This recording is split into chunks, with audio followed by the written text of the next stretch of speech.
Hello, guys. Thanks for coming on the call. It's a privilege to be here. We've have such an exciting time at the moment. Cloud token is taking the internet by storm. Everybody from all over the world now that's involved working online is after hearing about this project. We're privileged to be a part of it.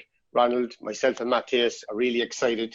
We've been in the industry for a long time, and we must say in our 11 years working online, this has been the most exciting project to date, and we've been fortunate enough to be involved in some previous good projects. So thank you for that, and it's a privilege. The first question me and Matthias would like to ask is where we are now, what's coming next over the next 4 to 8 weeks in this project?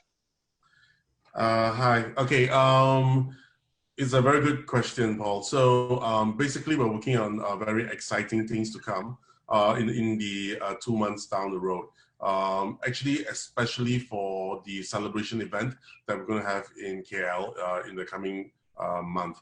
So we have actually heard a lot of response and actually or requests from the members saying that, hey, I have a lot of other type of cryptos like Stellar, Dash, and a lot more other kind of cryptocurrencies. How can I actually put it into the cloud token wallet, which we do not support now, right? So in the next coming weeks or week, okay, we'll be launching an atomic swap feature. So basically, members with all these exotic-ish cryptos can actually swap into the TUSD wallet, their own TUSD wallet, okay, which they can then put into Jarvis to do a trade, okay? So that's one. And the second thing that is coming is this. Because of the current and the fluctuating market, okay, a lot of accounts whereby they have actually put in a lot of Ethereums is actually below the 500 level, right? And we have seen a lot of them actually taking it out and then converting it into USDT and then putting it back in again. But because the USDT that we're using is actually ERC20, not a lot of places actually supports it, right? So basically, in this coming weeks or week or so, in the project feature itself, there is an option for you to actually swap it directly from Ethereum into TUSD, which you can then actually pump it up to become 500. That will save you a ton of cost and a ton of time. So that is the fastest things that's coming at this week or so. Now, we have also said that we're coming out with a prepaid card, right? The MasterCard system. The KYC would come through in 2 or 3 weeks' time, whereby members that is C2 and above can actually start to actually use the third-party KYC to apply for the card.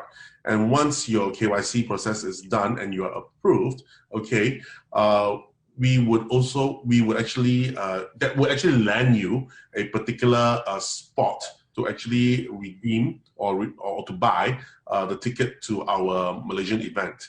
And the Malaysian event itself, you can collect your card and start to activate your MasterCard and start to use it. That is sometime in 2 or 3 weeks, 2 weeks time, I believe or so. Then the next feature that's coming out is the OTA feature, which is like a travel agency feature, whereby because we want all of you guys to come for our Malaysian celebration event, you're able to book your flights, your hotels, your travel arrangements, all through the wallet itself using CTOs. Okay, so all these are coming in a couple of months before the event itself. Yeah. Wow. So guys, you hear that? What we're seeing here is a project where we're seeing true utility. So we're going to have a token all inside one application where we can use on a day-to-day basis. Like, I know many crypto assets out there have some great features, but I'm not sure of any one out there will have so much utility attached to it, which is fantastic. Ronald, another thing I want to ask if you could elaborate on as well. There was some talk before of that regarding the reserve pool. So basically, you were talking to an outside party that we could verify that the reserve pool that was there. Can you elaborate any further on this? Yeah, actually, it's good also. Thing is, you know that we have actually registered our company in Australia, and we're trying to get the FSL license, the financial service license, right? And this license itself requires us to have certain criteria in order to get how to say to get it. And one of it is to have a third party to look at or to audit the assets that we have. And we cannot look for a traditional financial institution because they only verify fiat assets. Now this is a crypto asset. So basically, through our laws itself, we are actually looking for a escrow to actually look after the funds. So, and that company would be Ledger. We're trying to work with them. And once this is done, okay, what a Ledger would do, or this escrow would do, is to provide a snapshot of the health of this wallet, maybe weekly or monthly. I'm not sure what is the arrangement like yet to the public. And guys, like, I hope everyone on the call listened carefully to that, because like when we're involved in this industry, transparency is sometimes lacking. And what we're experiencing with this project with Ronald and the team is 100% transparency. And when you have an outside company like Ledger, who are huge and renowned name in the industry, verifying what you have there, that's unbelievable. Now, Ronald, this takes me to my next question. We have a lot of questions around the reserve pool, okay? And a lot of questions like, can you elaborate to people, like, and this is, I'll ask you the question people are asking, and I'll leave you answer it, because for me, this really shows how robust the system is. Can you elaborate, like, we have two pools. One pool is where you deposit into your Jarvis, and the other pool is the reserve pool. So let's say, for argument's sake, in 2 years from now, everybody all of a sudden wants to withdraw their cloud tokens. Can you explain to people, if this happens, how the system is so robust and how the system is built to sustain something like this happening?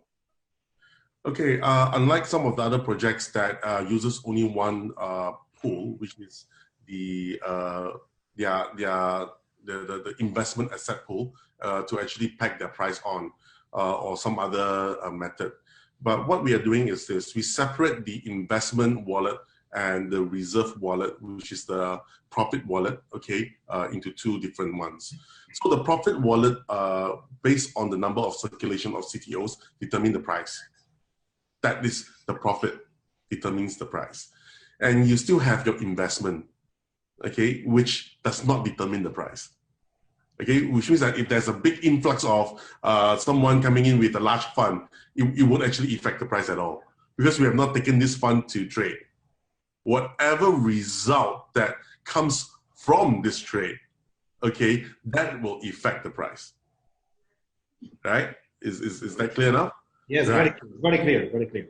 Yeah, so basically, trading is only one portion of how the profit price would, or the profit wallet will actually gain more assets.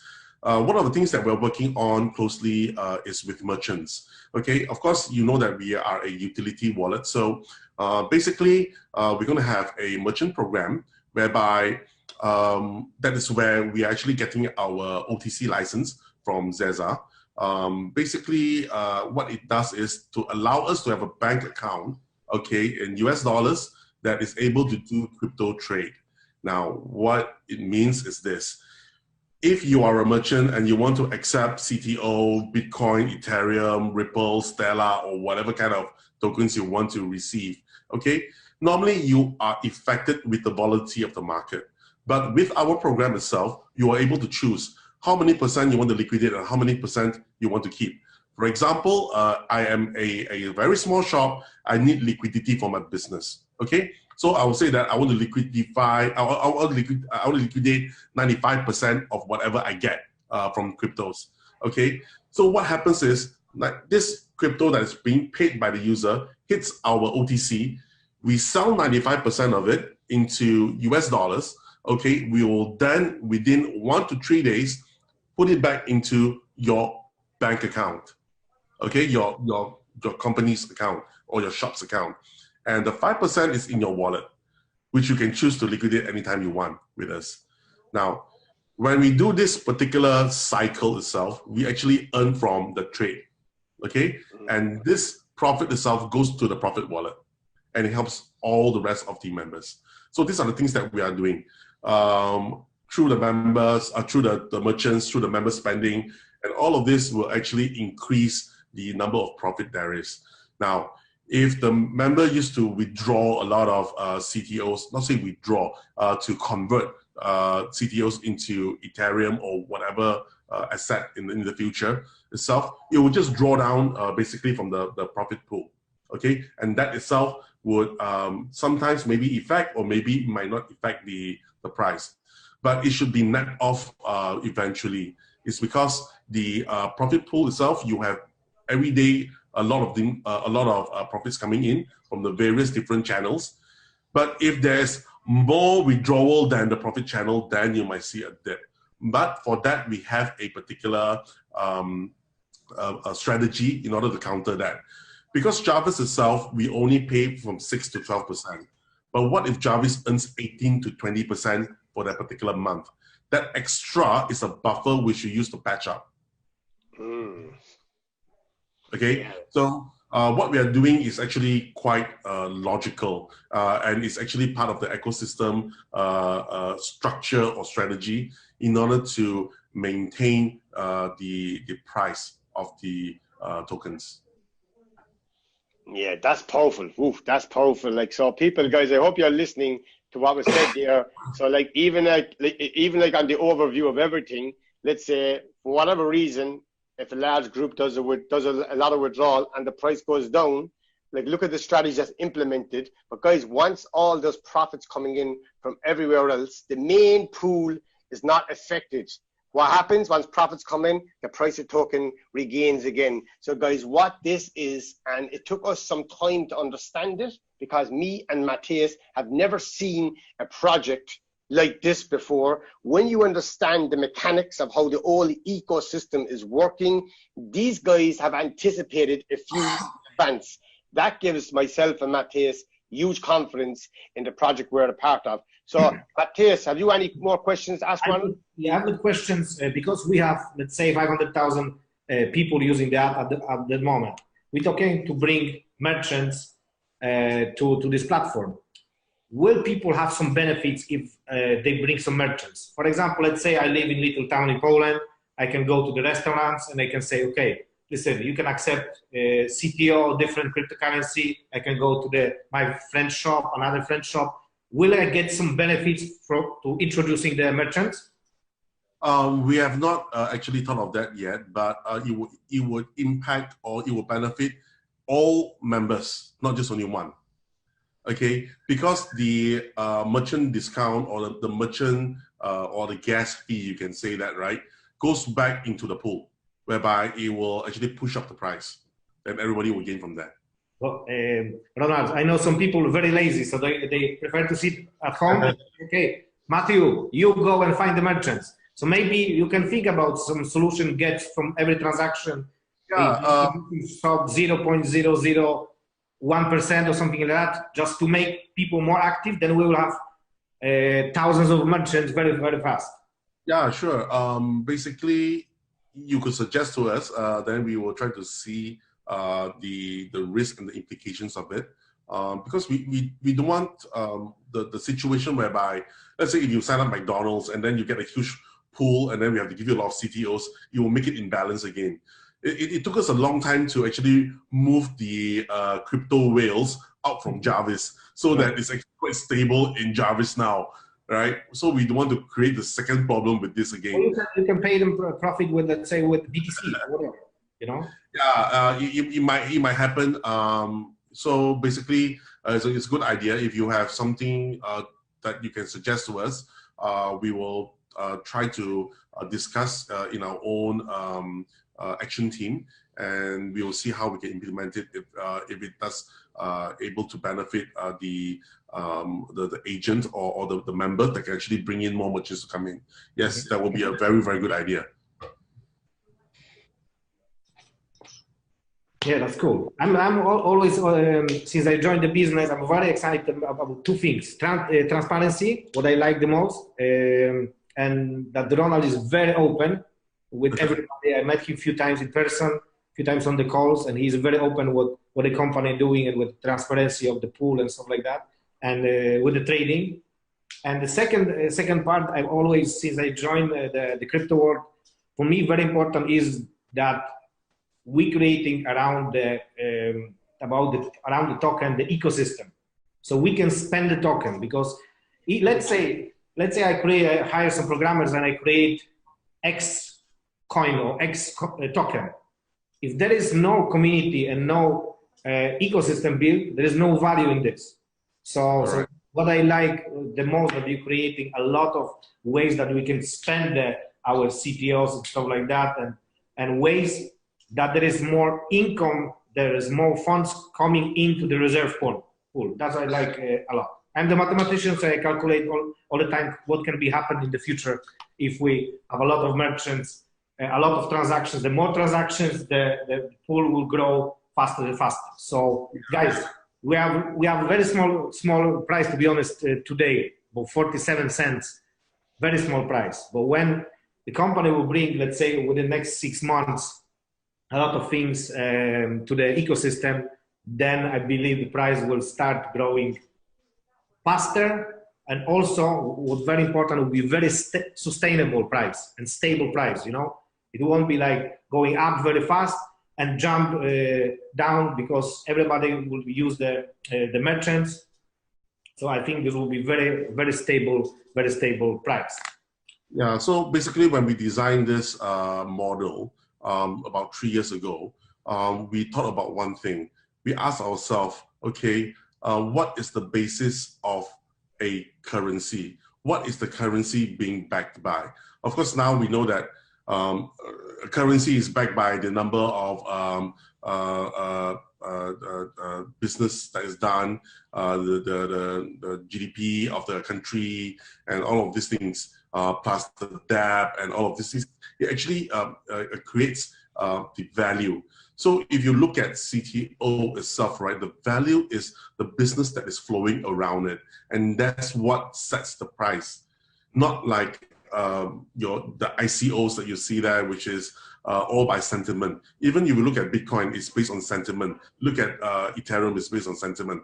That's why it can go super high one day and drop to absolutely a very crazy low price in the next, because there's nothing there to actually support it. There's no business to support it. Why traditional investors can't understand crypto is because it's not supported by anything. What CTO is taking crypto and making it logic again. It needs to be supported by business, supported by people. So that's what we are trying to build now. Because to be honest, because you've got the reserve pool, you could buy gold for this, for example, only, and it could be backed by gold because you've got the reserve pool. Yeah, you could actually, yes. We were actually discussing and toying with it, right? So if I were to actually buy gold and store it, then it's good. But the problem is, you guys need to withdraw. So I have to take the gold and sell it back to Ethereum and come back again. That will be kind of a waste of the time, right? Yeah. So we've toyed with a lot of ideas in the beginning. And guys, before we finish up, what's very important as well to understand is this. We've been involved in some really good projects in the past few years. And, you know, some of the owners had a great vision. And the vision was to build something with true utility. But the problem that we encountered wasn't the owner's vision. It was the technology to back it up. Sometimes what happens in companies, they have to outsource the technology and rely on a third party. You know, in this project, we discovered very early on, we have the technology. Ronald's background is in this space. So Ronald doesn't have to depend on somebody else to deliver on what he's delivering. So like if you go into any project, you know, if you bet on the technology, you're over halfway there. What you just need then behind that is a team that's integrity is there, the honesty is there, and the transparency is there. And I think right now, with the timing where we are right now, all the components are fitting together. So guys, we're setting ourselves up for the next few years. We're taking this business by storm. We're 100% focused on Cloud Token. We will not look or entertain any other project in the marketplace. This is where all our focus is now. So we encourage all of you guys to jump on board with us with this project.